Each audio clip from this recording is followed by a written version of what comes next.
I can understand that there can be different manifestations of love in different relationships, and a lot of times the actions that are carried out as an expression of that love would be selfless, in the sense that there are no selfish motives, no selfish concerns, no expectations from the other person to actually reciprocate that love.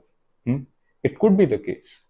But when we talk about selfless love, I think it's sort of a misnomer, because every expression, every manifestation of love will always have an imprint of yourself. Consider for a moment, your mother's love for you is bound to be different than your love for your mother, because it's the relationship, isn't it? Or an even better example, a mother's love for her son is supposed to be different than a mother's love for her daughter. The same mother, but these are two very different relationships. So every expression, every manifestation of a love that a mother has for her child will be different with regards to the relationship where that love is being acted out.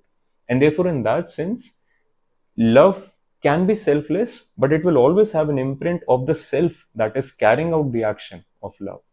The reason why I'm explaining all of this to you in this manner is because I want you to outgrow this idea that you need to compare the different kinds of love that you have.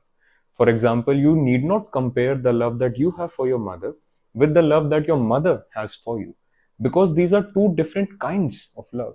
The actors in the situation are same, but the action is happening from the opposite self.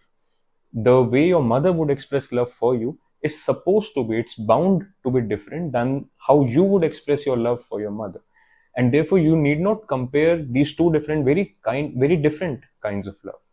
Rather, what you should be focusing on is maybe trying to see whether you are actually being authentic in your relationship with your mother, and whether you're giving your mother the space to be authentic in your relationship. Whether you have done that in the past is important, but what's more important is whether you're doing that right now. That matters much more than anything else in this entire arc of a story. And when it comes to the idea of expecting something in return for your love, I think both sides of the interpretation are correct. What I mean is, in one manner of speaking, we all want fulfilling relationships where our love is actually reciprocated by the other person too. I mean, consider for a moment that maybe it's your nephew or your niece or your cousin who's asking you for relationship advice, and very clearly the relationship that they are in right now is a one-sided relationship where it's only them putting in all the effort to show love, to express love, to show concern for the other person, and they're not getting anything in return.